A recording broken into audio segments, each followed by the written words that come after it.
حصے میں کوئی عیب ہے تو وہ لباس دوسرے سے جا کے بیان نہیں کرتا ہے اس انسان کے اندر یہ برائی ہے، اس انسان کے اندر یہ خامی ہے، اس انسان کے اندر یہ لغزش ہے، بلکہ اس ایک لباس نے یہ بتا دیا کہ عورتوں تم کو لباس کہا گیا ہے، لباس کا کام کسی کا عیب بیان کرنا نہیں ہوتا ہے، کسی کا پردہ کھولنا نہیں ہوتا ہے، کسی کے عیب کو لوگوں میں بیان نہیں کرنا ہوتا ہے۔ لباس کا مطلب یہ ہے پردہ ڈھانکنا ہوتا ہے، چھپانا ہوتا ہے، عیب پر پردہ ڈال دینا ہوتا ہے۔ جب عورت کو لباس کہا یعنی اس کی ذمہ داری ہے وہ شوہر اس کے عیب کو ماں سے بیان نہ کرے، بھائی سے بیان نہ کرے، خاندان سے بیان نہ کرے، باپ سے بیان نہ کرے، ماں سے بیان نہ کرے،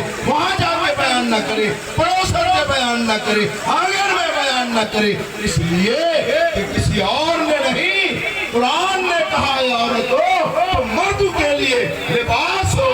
تو لباس کا کام چغل خوری کرنا نہیں ہوتا، لباس کا کام غیبت کرنا نہیں ہوتا، لباس کا کام عیب بیان کرنا نہیں ہوتا، بلکہ لباس کا کام تو عیب چھپانا ہوتا ہے، خامی چھپانا ہوتا ہے۔ تو قرآن نے کہا اے عورتوں تم لباس ہو مردوں کے لیے، اور وانتم صرف عورت لباس نہیں ہے، وانتم اے مردوں تم بھی لباس ہو۔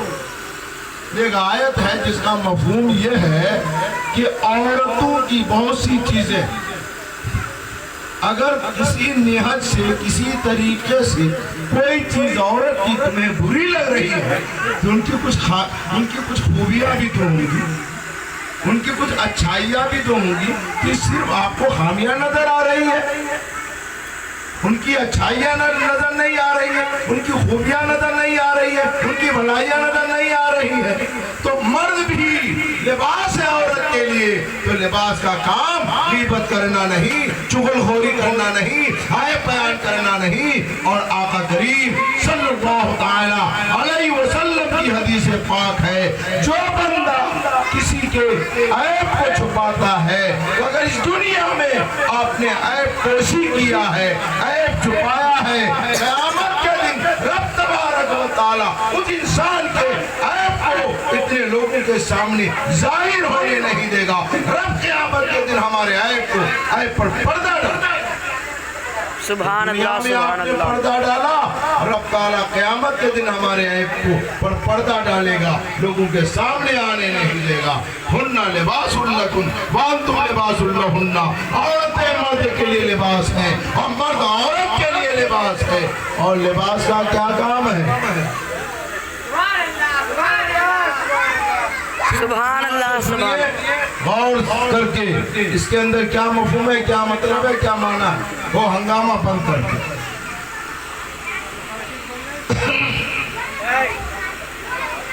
ٹھیک ہے۔ عملی زندگی اللہ آپ کو بھی ہم کو بھی عطا فرمائے۔ آج ہر چیزوں کو ہم نے سطحی طور پر لینا شروع کر دیا، اس کی گہرائی کیا ہے اور کیا ذمہ داری ہے۔ لٹ گیا مسلمان، برباد ہو گیا مسلمان، فلاں صاحب فلاں تو پارٹی ہماری دشمن ہو گئی، ارے وہ پارٹی بعد میں دشمن ہوئی ہے، پہلے آپ خود دشمن ہوئے، آپ اپنے طریقے سے خود آپ اپنا نقصان پہنچا رہے ہیں، دوسرا کیا کرے گا؟ پہلے آپ نے مسجد کو ویران کیا ہے، پہلے آپ نے شریعت کی دھجیاں اڑائی ہیں، پہلے آپ نے اسلام کے قانون کو اڑایا ہے، دوسرا کہہ رہے ہیں 3 طلاق پر قانون آ رہا ہے، اس سے پہلے آپ نے اس قانون کی دھجیاں اڑائی ہیں، اس سے پہلے اس قانون کی خلاف ورزی آپ نے کی ہے، تب کسی کو زبان کھولنے کا موقع مل رہا ہے۔ تو یہ ذمہ داری ہماری ہے، یہ قصور ہمارا ہے، ہم دوسری کی طرف دوسرے کے دامن کو جھانک رہے ہیں، پہلے اپنا دامن جھانک لیا۔ یہ محفل ہے نا، مذاق اڑانے کی جگہ نہیں، یہ محفل ہے نا، آیتیں پڑھی جا رہی ہیں، قرآن پڑھا جا رہا ہے، حدیث پڑھی جا رہی ہے، اپنی دامن میں جھانکیے تو اس نعرے تکبیر میں کیا لکھا ہے؟ اس ایک نعرے تکبیر سے پورا بدر فتح ہو گیا. اس ایک نعرے تکبیر سے جنگ احد جیت لیا گیا تھا. اس ایک نعرے تکبیر سے جنگ خندق فتح کر لیا گیا تھا. اور آپ مذاق میں نعرے تکبیر استعمال کر رہے ہیں. یہ نعرے تکبیر ادا کرنے کا طریقہ ایک ایسا انسان نعرہ ایک لگائے اور سب اس کا جواب دے. وہ چند لوگ بول رہے ہیں, وہ چند لوگ جواب دے رہے ہیں. کون طریقہ ہے یار؟ معاف کیجئے گا, درود پاک پڑھیے. اللہم صلی اللہ سیدنا مولانا محمد بارک وسلم صلاۃ و سلاما علیک یا رسول اللہ صلی اللہ تعالی علیہ وسلم. محمد بن قاسم سندھ پہ آئے تھے, کیا عمر تھی ان کی بتائیے آپ لوگ؟ محمد بن قاسم کا نام سنا آپ لوگوں نے؟ کون ہے, کہاں آئے تھے بتائیے نعرے تکبیر لگانے والے؟ کون تھے محمد بن قاسم؟ کیا عمر تھی ان کی؟ کیوں آئے تھے؟ 16 سال کی عمر تھی ان کی. سپہ سالار بن کر حجاج بن یوسف نے بھیجا تھا. 16 سال کی عمر. آپ کی کتنی عمر, ہماری کتنی عمر؟ 16 سال کی عمر میں آئے تھے سندھ میں اترے اور اسلام کا جھنڈا گاڑ کے گئے تھے. آج تو ہمارے طور طریقے سے لوگ نفرت کو بیزاری کر رہے ہیں. نہ ہمارا, ہم چلے پتہ نہیں چلتا مسلمان چل رہا, ہم بولے پتہ نہیں چل رہا مسلمان بول رہا, ہمارا لباس نہیں بتا رہا ہے مسلمان ہے, ہماری بولی نہیں بتا رہی ہے مسلمان ہے. ابھی نکاح کی محفل ہے نا, بولی ہے نا, صرف بولی ہے نا. کیا ہے بولی؟ لوہا کی بولی ہے نا. کیا ہے؟ قاضی پڑھائیں گے. پہلے لڑکی کے پاس عام طور پر جایا جاتا اور ان سے کہا جاتا ہے زید بن بکر دین مہر اتنا, ان سے نکاح کی تو اجازت دے رہی ہے؟ اس نے کہا ہاں میں اجازت دے رہی ہوں. ہاں, یہ ہاں بولا نا, ایک بولی ہاں ہے نا.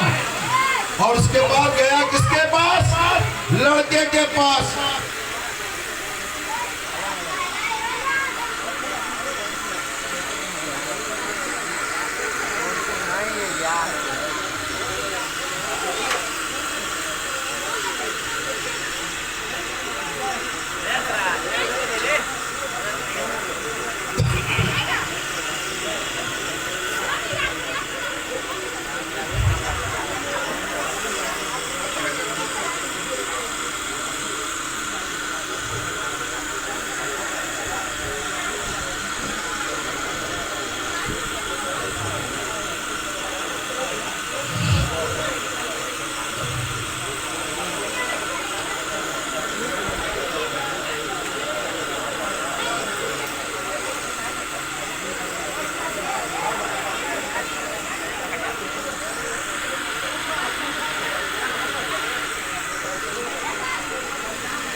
درود پاک پڑھی. اللہم صلی اللہ سیدنا مولانا محمد بارک وسلم صلاۃ و سلاما علیک یا رسول اللہ صلی اللہ تعالی علیہ وآلہ وصحبہ بارک وسلم.